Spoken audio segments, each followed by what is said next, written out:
Hello and welcome back to my channel. So today I am going to discuss the second chapter from the Treasure Trove, a collection of short stories and poems, and this particular video is intended for the students of class 9th. The second chapter from Treasure Trove is The Cold Within, which has been written by James Patrick Kinney, who was an American poet who mainly wrote in the 1960s. This particular poem, The Cold Within, was first rejected because of being too controversial.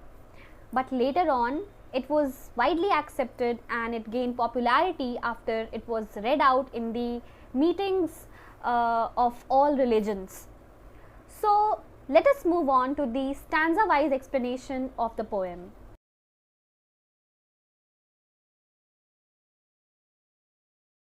James Patrick Kinney is an American poet who wrote this poem in the 1960s.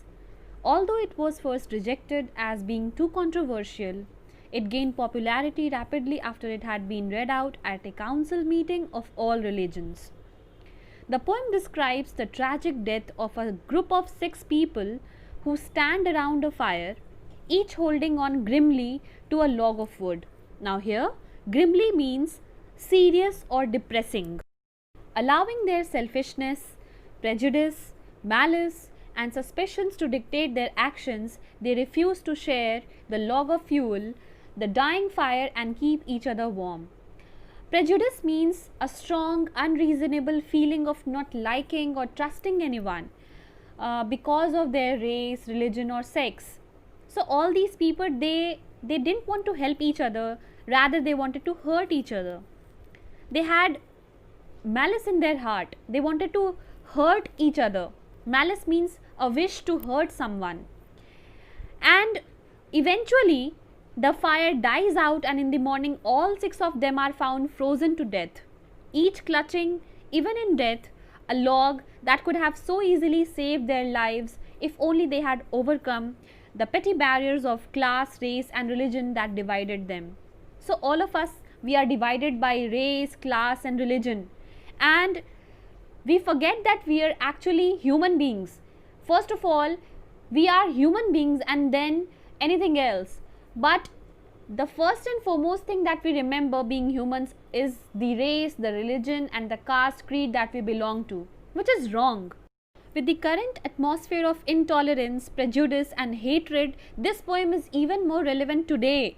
It reminds us to adopt a temperament of inclusion, acceptance, and goodness, which we are forgetting day by day. The last paragraph says that the poem is a simple yet powerful reminder that if we selfishly hold on to the world's resources and the wealth that it has to offer, if we persist in discriminating on grounds of race, religion, caste, gender, and ethnicity, we are all lost. All about the poem, it conveys a useful message. It points out that we must have tolerance and love for one another. We should be kind and generous towards our fellow human beings. The cold within refers to the lack of human feelings, which is nothing short of cardinal sin. Many of us develop this coldness in our hearts out of some prejudice. This prejudice may relate to race, color, caste, creed, or religion. It makes us mean, stingy, selfish, greedy, and unkind. Though simple and straightforward in style, the poem conveys a profound meaning. It conveys a noble message in the form of a parable. The message is suggestive, really suggestive, even in today's world. Now you will ask me, what is a parable? A parable is a short story which has a moral lesson.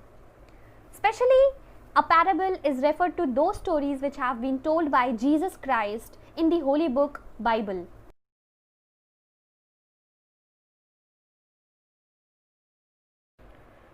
I will explain this poem to you in both English and Hindi languages. 6 humans trapped by happenstance in bleak and bitter cold. Each one possessed a stick of wood, or so the story is told. पूस की घनी अंधेरी सर्द रात में 6 राहगीर जो एक दूसरे से परिचित न थे, एक मुसाफिर खाने में बैठे थे, सुबह के इंतज़ार में अलाव जलाए हुए अलाव को घेर कर। The poet recounts a tale he has heard of 6 persons caught together in the grip of a severe winter. Each of them probably had a single stick of wood. Note the poet's use of the word humans. He wants to draw attention to the gathering as specific individuals rather than a collective group. They were trapped by happenstance, implying no escape from a situation created by chance. The adjectives dark and bitter describes the cold added to the ominous feeling. Their dying fire in need of logs, but the first one held hers back. For of the faces round the fire, she noticed one was black. सभी के पास एक एक लकड़ी का टुकड़ा भी था। कुछ ही देर में अलाव बुझने लगा और लकड़ी देनी थी आग को जलता रखने के लिए। पहला राहगीर एक गोरी महिला थी। उसने अपनी लकड़ी आग के हवाले नहीं की क्योंकि बाकी 5 में एक काला जो था। The second stanza cuts into a key character in the story, the dying fire. The group's prospects do not look good. In the heart of winter, keeping warm is critical to survival. The fire offers a chance for salvation if each person would use their respective logs to feed it. The dying fire is a silent appeal to the group to help themselves by helping each other.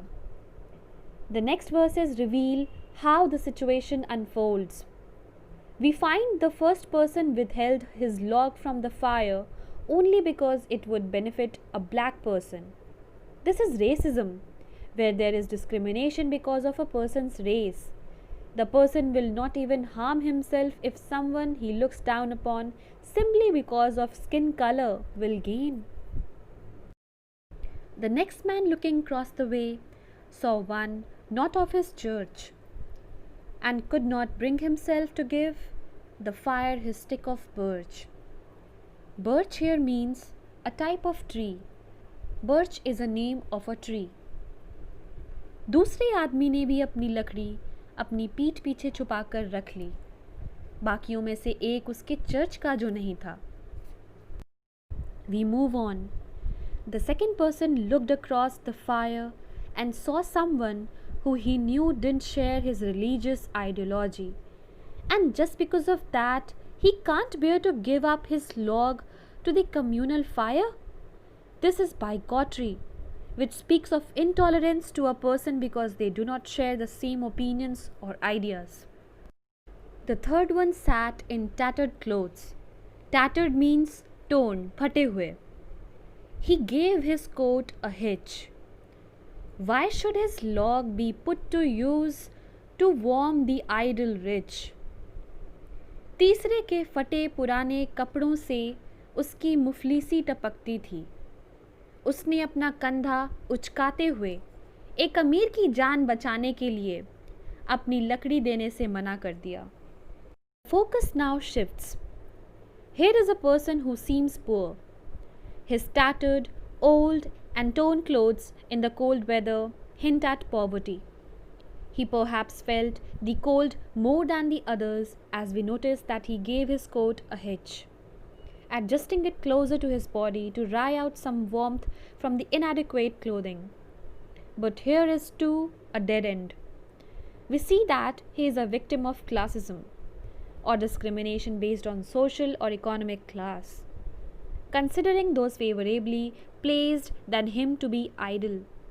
He is defensive, and in his eyes the rich do not deserve his meager ration, and he will not part with his stick.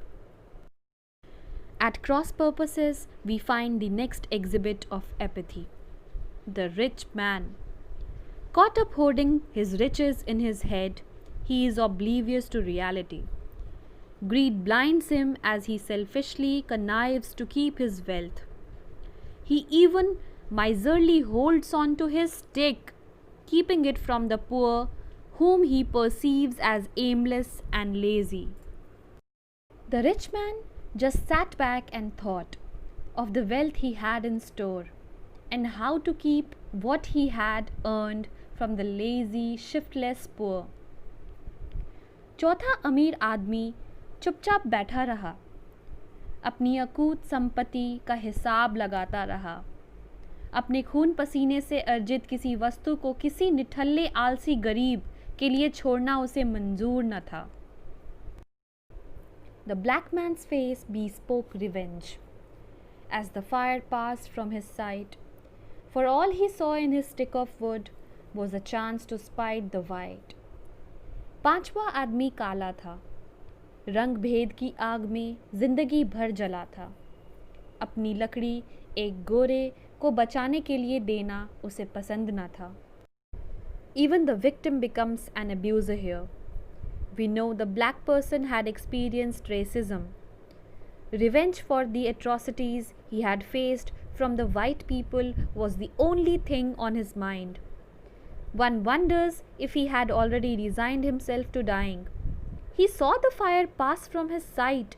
He realized that the fire was getting spent, but the spark of human kindness had died in him, and literally too he chose to let the group's fire die.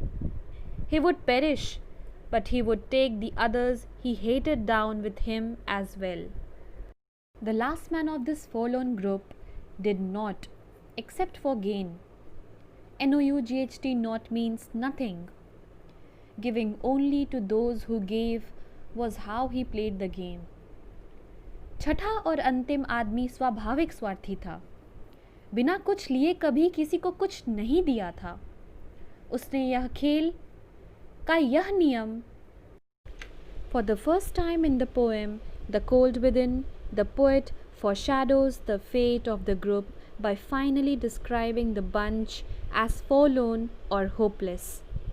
Until then, the poet had reserved judgment, allowing the reader instead to examine each individual in turn and derive his or her own conclusion.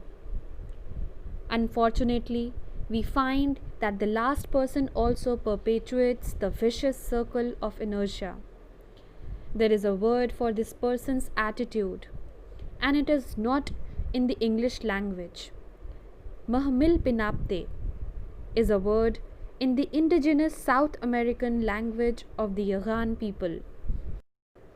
It refers to a look shared between people where each hopes that the other will do something that all of them want, but none are willing to initiate.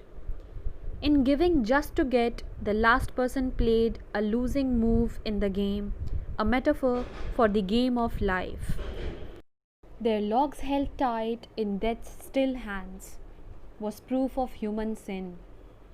They did not die from the cold without. They died from the cold within. सुबह सभी अपनी अपनी लकड़ी अपने हाथ में लिए शांत पड़े थे. वे बाहर की ठंड से नहीं, वे अपने अंदर की सर्दी से मरे थे. We witnessed the grim aftermath of the group's rigidity of spirit. Death comes, and it is personified here with stilled hands. Each individual became their own agent of death. Their hands frozen stiff and their refusal to act. The fact that each of them still possessed their firewood when they died suggests the twisted motives in retaining their firewood. Proof enough of sin. The final lines abound with irony. We realize that it was not the cold weather outside that really killed the group of people. After all, it was the cold in their hearts, the lack of warmth, human spirits, the cold within. The whole story is a stirring parable about the consequences of human follies like hate, prejudice, bigotry, and selfishness. Discrimination is the biggest of human sin, which denotes a sense of coldness and insensitivity for other people's pain. It is lack of empathy for others that makes us cold and dead from inside, and it stops our human spirit from truly living and thriving. The poem is a clear critique of the futility of human attitude of discrimination, bias, and opportunism. I hope this video was useful for you all. I'll be back with another video on chapter 3, that is The Bangle Sellers by Sarojini Naidu, the Nightingale of India. Until then, I want all of you to make notes of this particular poem, that is The Cold Within, and if you have any doubts, you can comment in the box below and I'll try as much as possible to clear all your doubts. Thank you for watching.